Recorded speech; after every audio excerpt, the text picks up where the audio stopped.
Welcome to my YouTube channel. Mag-aalmusal tayo ngayon ng kobus. At alam niyo po yan. Yan o. Yung parang munggo. Yan. Itlog, isang piraso. Saka siyempre, meron tayong guabati. Pangpalakas. Yan na po, kakain na tayo. Some kind of effect outside the scope of Lebanese universities. The secular club started as a socio-cultural Saro political mo ko. space for Kunin ko students to yung know more about politics. saan yung stand. Ang stand ng cellphone ko. Madilim kaya dito sa may pintuan. Yan lang ang almusal ko ngayon. Lagi araw-araw yan ang almusal eh. Ano ba yan?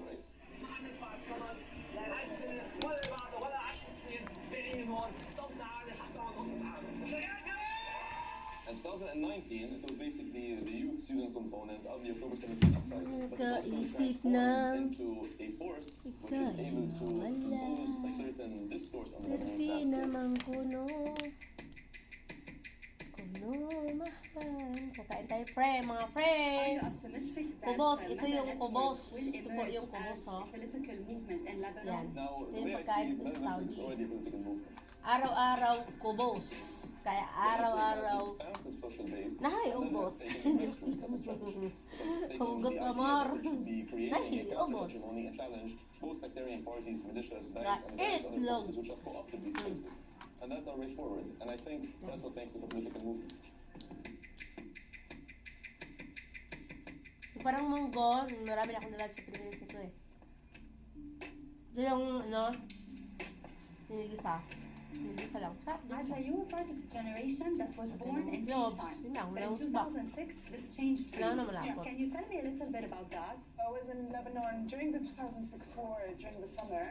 I was impacted physically, but also I took it in and I understood, even when I was 12, that narratives impact public opinion. But it was really during the 2014 Gaza war, when I was interning at a major news organization, that I understood the weight and the importance of accountability journalism and independent journalism. So that was the road that I took in my career.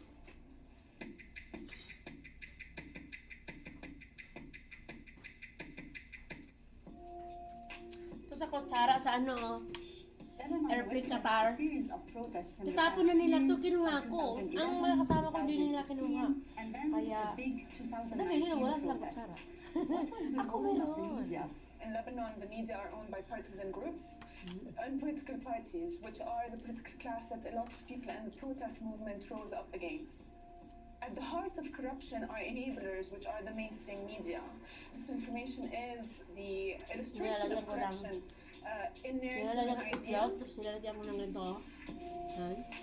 So it's really important for me to focus on the media narrative and also counter it through investigative work.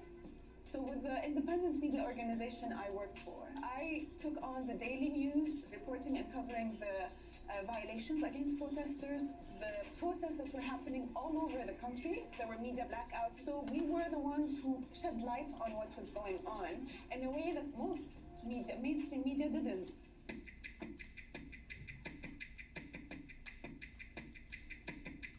There has been an increase in attacks on journalists and on media workers.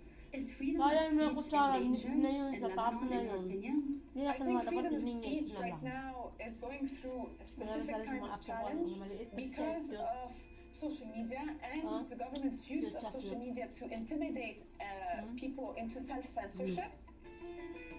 We need to speak against that, whether or not the intimidation is there.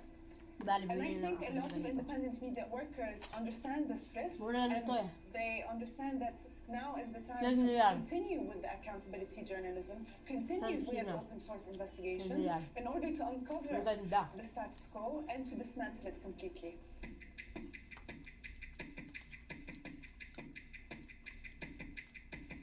Karim, Azza, thank you so much for being with us here today. Your generation did not really witness the civil war in Lebanon.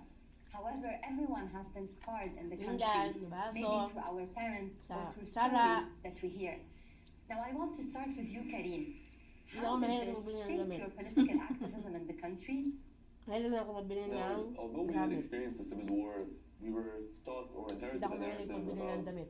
sectarian Pag may damit ako, di ako connotations, mabili. even forms of heroism, people that we were supposed to think of very highly. Magbili na ako ng At the mga end of the day, kir we no, also ganito. formulated a counter-narrative, the idea that we are transcending Wala the namang Civil War style and tayo, transcending the 110, sectarian 100. connotations which exist alongside of it. And this is something we're Lima. currently working on. Bakit?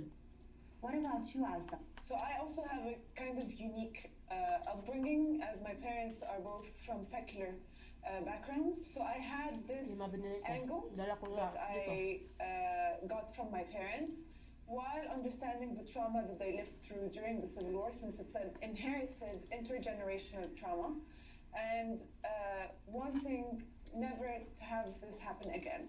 So this was Kaya ito basically nila, my sinababulunan viewpoint ako nito. going Daw, into politics, going into activism, and going into journalism as well. bus na. Is your generation Nabulunan ako pag kunin ko more yan dyan to. radical, Karim, Nabulunan ako more sa tulo. uncompromising in a way? We were taught for a long while in Lebanon that this is the country. These are the relationships that exist between the ruling class Subscribe and the mga people, friends, between the like people and share. themselves, Plus between the button various para political updated ka sa factions aking which exist video. in the Bye! country.